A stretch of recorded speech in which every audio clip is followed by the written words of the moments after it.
Suara saya terdengar ya, jelas? Terdengar, Bu. Oke, ya, makasih.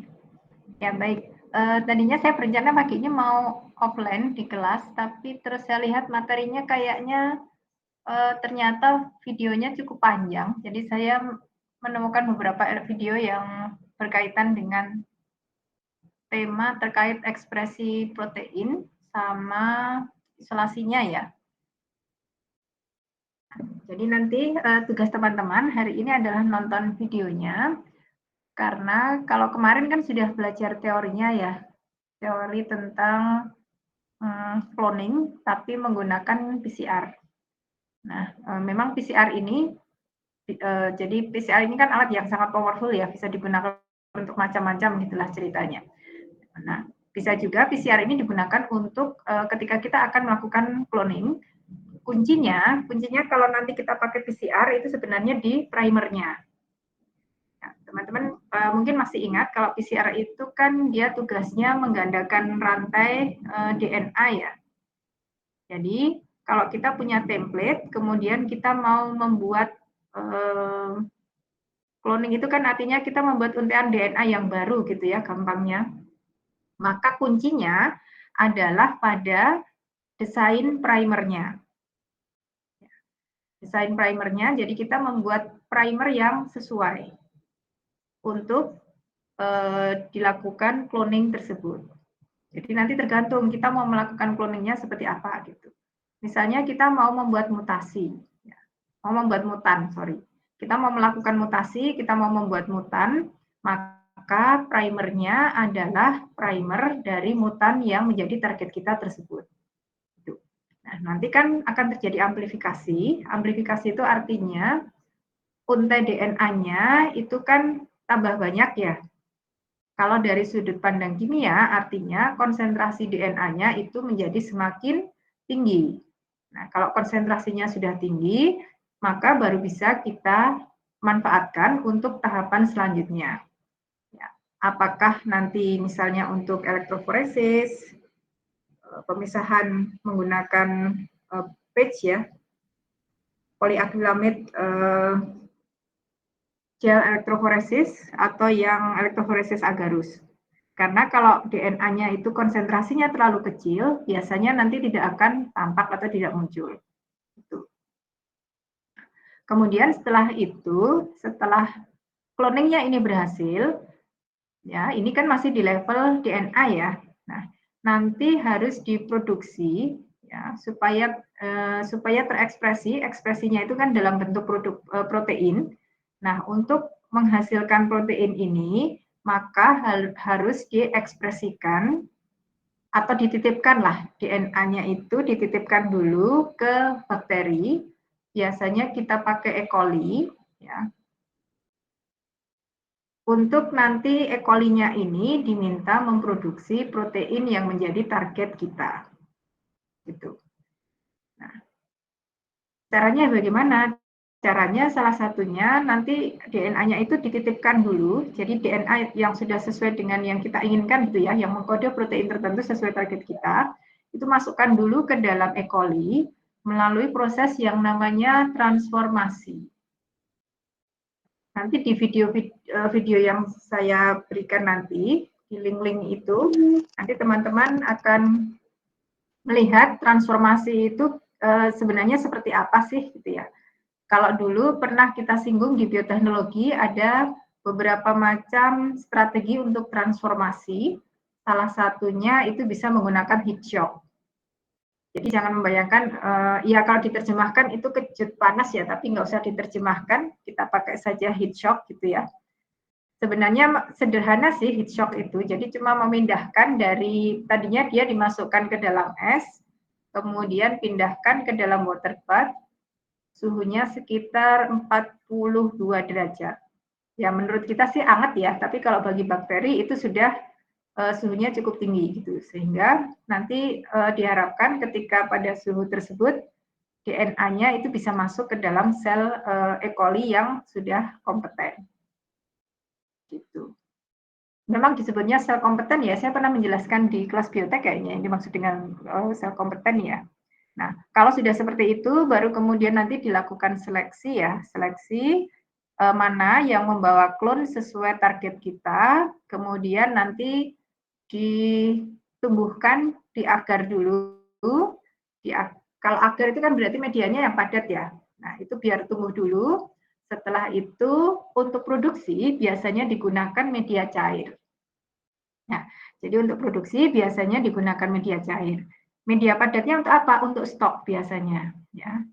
Jadi media padat pun itu ada dua jenis atau dua macam, dua model ya biasanya. Ada yang di Petri, ya, yang di Petri itu biasanya fungsinya untuk purifikasi dulu, karena harapan kita itu kan mendapatkan koloni tunggal ya. Kalau koloni tunggal itu kan kemungkinan besar dia sudah murni. Artinya koloni tunggal itu dia terpisah, memang cuma satu gitu, terpisah dari koloni yang lain. Nah, kenapa kok dipilihnya koloni tunggal? Karena kalau nggak koloni tunggal, bisa jadi dia makhluk hidup yang berbeda. Meskipun mungkin bentuknya sama-sama bulat gitu misalnya ya, tapi kalau di situ ada dua bulatan gitu misalnya, nah ini kan kita nggak bisa menentukan, yang satu bulatnya itu agak miring ke kanan, miring ke kiri gitu ya. Nah, lebih baik makanya dicari adalah koloni tunggal. Nah, itu biasanya untuk purifikasi yang dalam Petri ya, yang Wunder.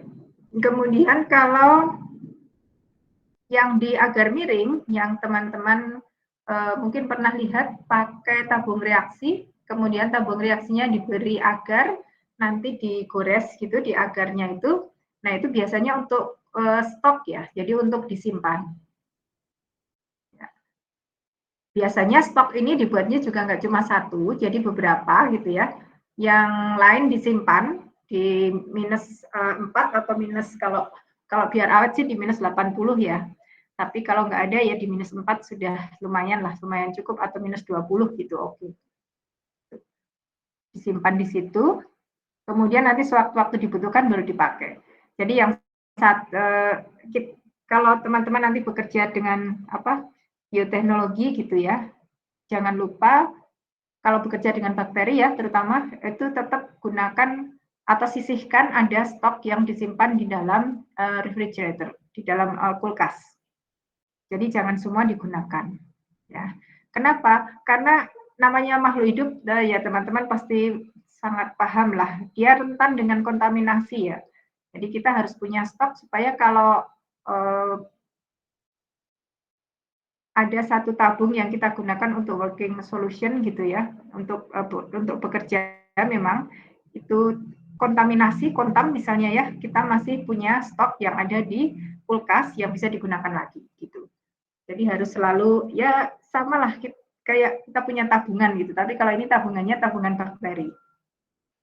Oke, nah nanti silahkan teman-teman lihat videonya ya. Tugasnya hanya melihat video, membuat catatan singkat, tahapan-tahapannya apa saja. Ya. Ini salah satunya nanti ada video tentang ekspresi insulin ya sebagai contoh. Jadi kalau insulin sepertinya teman-teman kan sudah cukup familiar. Nah, bagaimana produksi insulin itu sebenarnya? Oke, kemudian kalau yang video yang lainnya itu yang berhubungan, saya pilihkan mulai dari yang PCR cloning sampai produksi rekombinan protein. Ya, tapi produksinya masih di bakteri. Jadi host itu apa ya? Inangnya itu masih menggunakan bakteri. Nah, kenapa? Bisa jadi nanti produksinya ini menggunakan sel mamalia juga. Ya. Jadi kalau nanti saya mungkin bisa, kalau kita diskusi di kelas sekalian, saya mungkin bisa sedikit cerita penelitian saya dulu. Jadi saya dulu ekspresinya nggak cuma di E. coli, tapi juga diekspresikan di sel mamalia. Kenapa? Karena treatmentnya nanti yang saya lakukan itu adalah di sel mamalia. Tapi memang ketika membuat mutannya itu saya pakai E. coli. Ya. Oke, jadi membuat mutan itu ya memutasi salah satu basa sehingga asam aminonya berubah. Kalau asam aminonya berubah itu kan berarti protein yang diekspresikan juga sudah berubah atau berbeda, ya. Nah, itu sudah disebut sebagai mutasi. Oke. Kira-kira itu teman-teman hari ini tugasnya hanya melihat video, tapi videonya agak cukup panjang gitu ya. Jadi selamat menikmati. Nanti silakan buat short notes seperti biasa. Kemudian minggu depan kita diskusikan bersama. Saya rasa untuk minggu depan kelompoknya pakai kelompok pertama yang dulu aja ya. Jadi supaya per kelompok itu nanti teman-teman ketika nonton juga boleh saling ngobrol antara yang satu dengan yang lain dalam satu kelompok gitu ya. Karena mungkin kalau nonton sendiri gabut bisa juga nobar sih. Tapi ini nobarnya nobar ekspresi protein. Oke, ada pertanyaan sampai di sini? Ini ada yang baru join kayaknya, kesiangan ya. Izin bertanya, Bu. Ya, silakan Cindy. Kalau untuk kelompoknya itu yang pertama atau yang kedua kemarin? Anda kemarin ini ganti kelompok lagi? Iya, yang buat short note itu ganti, Bu. Soalnya kan cuman butuh 5 orang, sedangkan yang kemarin banyak. Oke. Berarti pakai yang 5 orang aja. Satu, ini kan sekitar 25 ya. Kalau 55 kan pas 5 kelompok ya. 5 aja yang agak ini. 5 ya, betul. 5 orang aja. Baik, Bu. Terima kasih. Oke, sama-sama. Linknya saya share di chatbox ya, teman-teman. Saya share di grup juga deh. Ada pertanyaan lain nggak? Nggak ada. Kayaknya nggak ada sih, cuma tugasnya cuma nonton kok.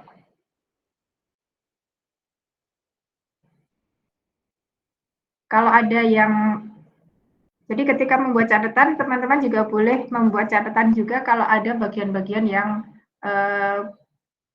kurang paham ya, misalnya dia lagi ngapain sih sebenarnya kok nuang-nuang seperti itu gitu. Nanti kita diskusikan ketika ketemu di kelas. Ya. Oke, nggak ada pertanyaan. Baik, jika tidak ada, Gmeet-nya bisa kita akhiri. Nanti teman-teman bisa langsung nonton YouTube-nya itu ya. Insya Allah ketemu berarti Jumat depan. Jumat depan masih kuliah kan ya, teman-teman belum libur ya. Oke. Baik, terima kasih semuanya. Saya akhiri. Assalamualaikum warahmatullahi wabarakatuh. Waalaikumsalam warahmatullahi wabarakatuh. Terima kasih, Bu.